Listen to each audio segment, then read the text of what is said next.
Hey Canelo, if the WBC asks you to either fight Golovkin next or give up the belt, what do you do?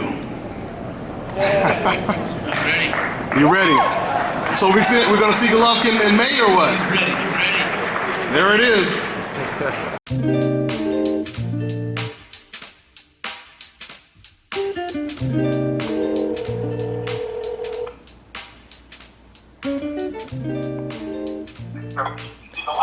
Hey, what's going on, man? Hey, how are you, Dante? All right, man. Hey, I had to get your thoughts on Canelo's performance. What'd you think? Yeah, I thought he did well. I thought the young man that fought him was not quite on his level, but he got hit some shots, but I don't think the other guy had that much on him.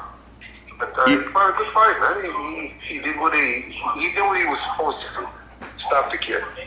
Yeah, and Abe, that's exactly what I said. I said, considering who he was in there with, he was in there with a guy that wasn't on his level, and that's what you're supposed to do to a guy that's not on your level.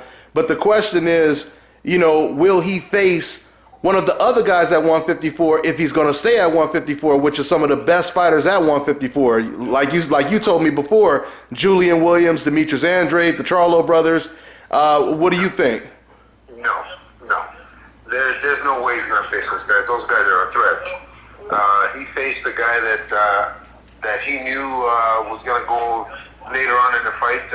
He's going to be able to put him out. But you're talking about some very talented fighters in that group that you just mentioned. Some very talented fighters with a different kind of style that would be very troublesome for Canelo. He has a problem with the Trouts and the Lauras and those guys that move on him like that.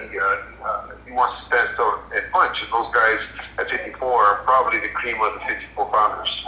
Well, Abe, I'm telling you, that's going to be crazy because he already gave up the belt rather than face Gennady Golovkin. Now I think he may be in a similar situation with Demetrius Andrade, because Demetrius Andrade, he was holding that WBO belt, and now he has that WBO belt. So, Demetrius Andrade is going to pursue that. So that'll be a bad look if he ends up giving up his WBO belt rather than facing Demetrius Andrade.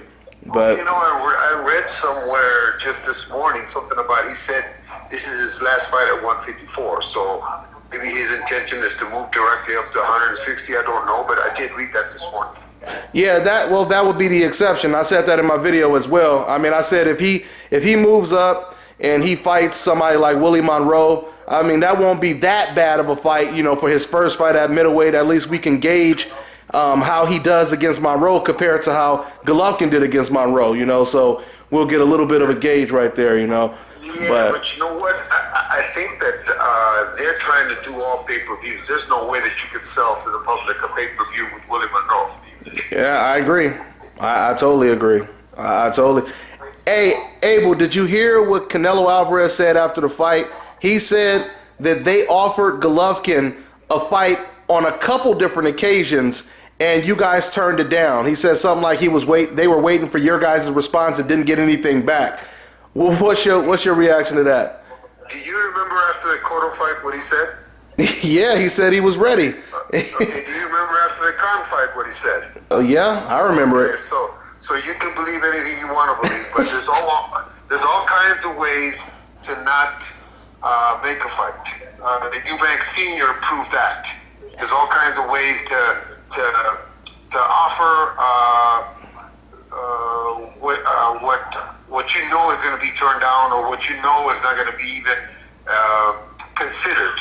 There's all kinds of ways not to have a fight, or not to take a fight, or not to make sure the fight happens. So they are still in negotiations, but like I said, there's all kinds of ways to not have the fight. I mean, but does that shock you? I mean, where did that come from? For Canelo to just come out of nowhere and just say, we offered them a fight. It's like out of nowhere. He had never said this to any previous reporters. I mean, why do you think he would even say something like that? Dante, he calls us into the ring after the Khan fight, does this big old speech about Mexicans and about what we do, goes to the press conference after screaming at the top of his lungs making sure that Abel Sanchez and Tom Lost answer their phones tomorrow because I'm going to be calling them. And then 10 days later, they give up the belt. I mean, you know, they're people that are saying things to rile you up and to make you think, but they're not really coming through with what they're saying. This is Bobby, and you're watching Dante's Boxing